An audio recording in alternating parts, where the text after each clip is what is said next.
executive. Via Jeremy Fowler's yearly survey, one of the most overrated players in the NFL is Josh Allen. Immense talent, but he makes a lot of mistakes. He's underdeveloped at winning at the line of scrimmage, tends to lock on to targets, more of a thrower than precision passer, and forces throws into traffic. Your reaction? Who said this, Wilds? An anonymous NFL executive. I have a confession, guys. I'm also an NFL executive. All right, so here's the thing. Obviously, Josh Allen's a very good player. And obviously, what this NFL executive is saying is true. Which is why I found so galling when I was looking up some Josh Allen numbers, because I want to be precise on this.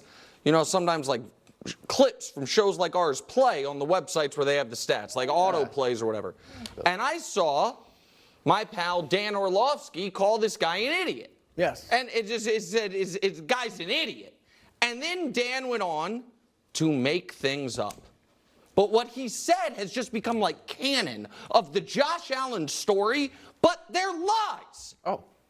I heard he's 2 or 3 plays away from being in multiple Super Bowls. What are the plays? Tell me. Tell me the 2 or 3 plays that put Josh Allen in a Super Bowl. Because I can go through the career.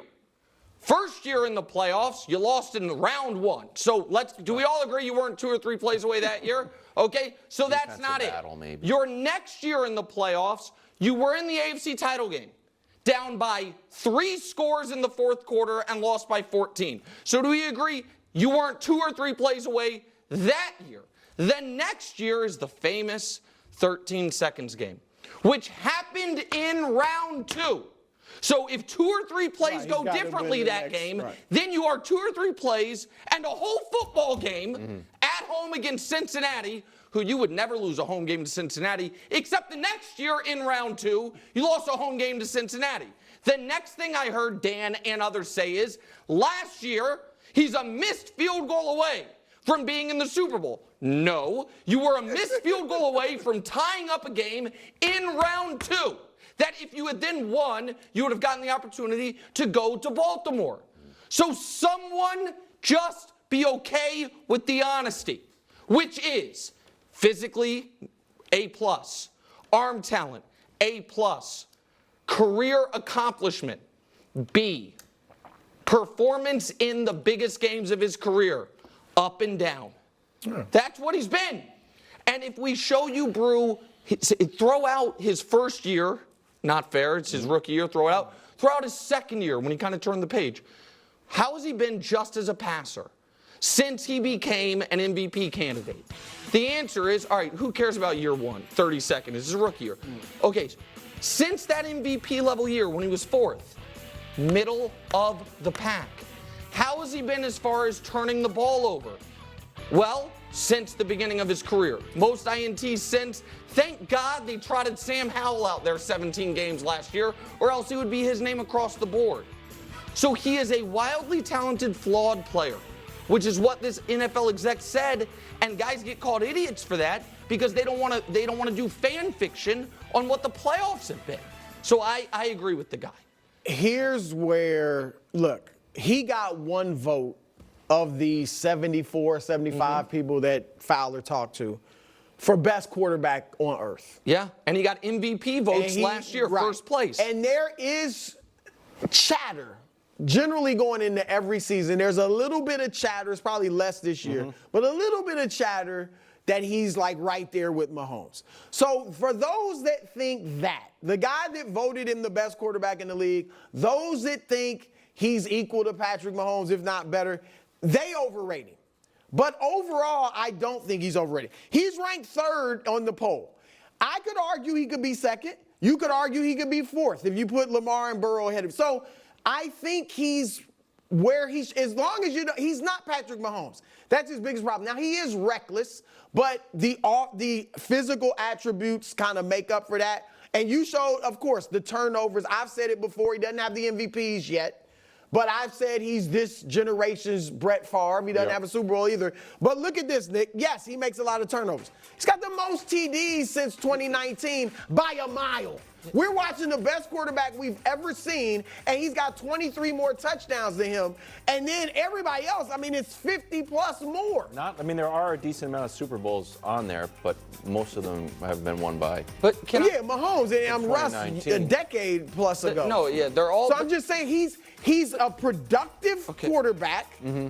He has taken a franchise that had made the playoffs before he got there one time in the last 19 years, and now they're a perennial playoff team and contender. Wait a second. So I'm saying the dude is on a Hall of Fame trajectory. Okay, well that's too He's far. not on a Hall of Fame trajectory? If you show me Does he have to win a Super Bowl to be a Hall of Fame quarterback with 0 league MVPs and 0 Super Bowls other than Dan Fouts, then I'll listen to it, but I don't think it exists. I don't think there's one. Dan Fouts. I said other than Dan Fouts. No, but that's one. This dude every year is a top 5 quarterback for his career. Okay. He's on Hall of Fame. So here's my gripe with. And nobody sans Mahomes nobody besides Mahomes this young in the league right now has a Super Bowl.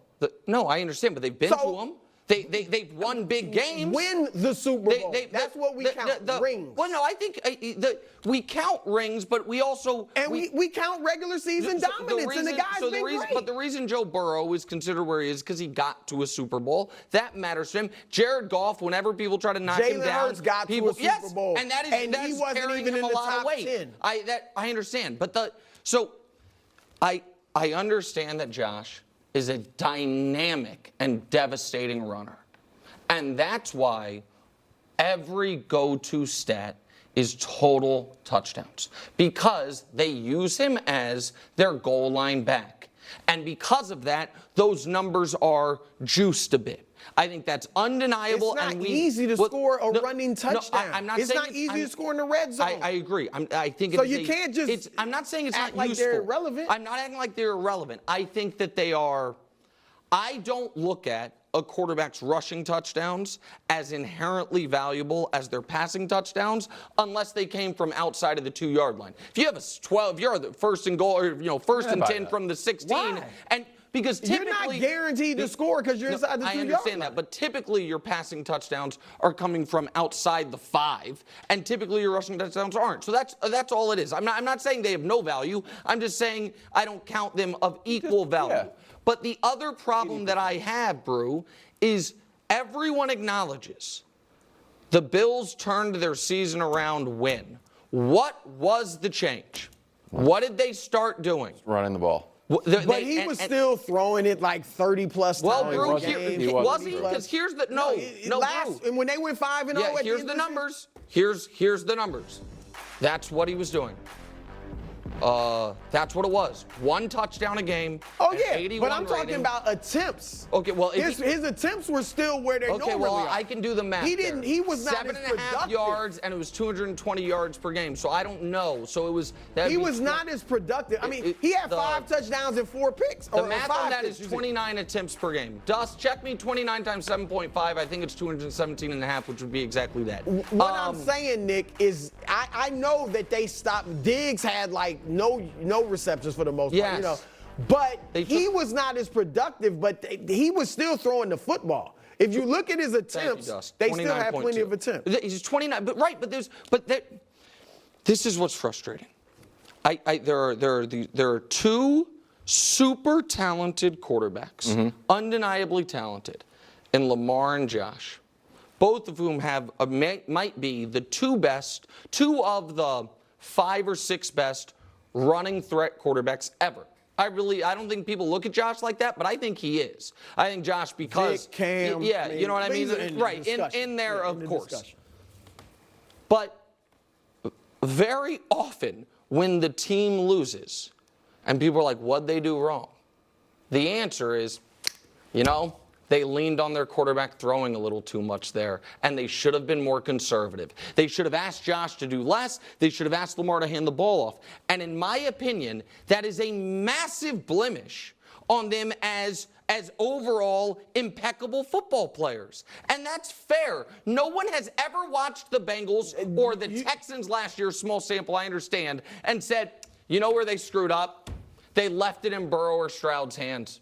That's where they went wrong. They're different style quarterbacks. Right. And when you the say, other guys are better. You can't tell me Josh Allen and Lamar Jackson aren't phenomenal football players. No, of That's course what they you are. just said. No. If you want to say it's an indictment on their passing ability, have at it. I'll salute you. But to say they're not great football players, I think I they said are at the very phenomenal football players. They're not the best passers in the league. Right, and the point I am making is, if your quarterback is not one of the best passers, your team is going to have probably a pretty hard ceiling.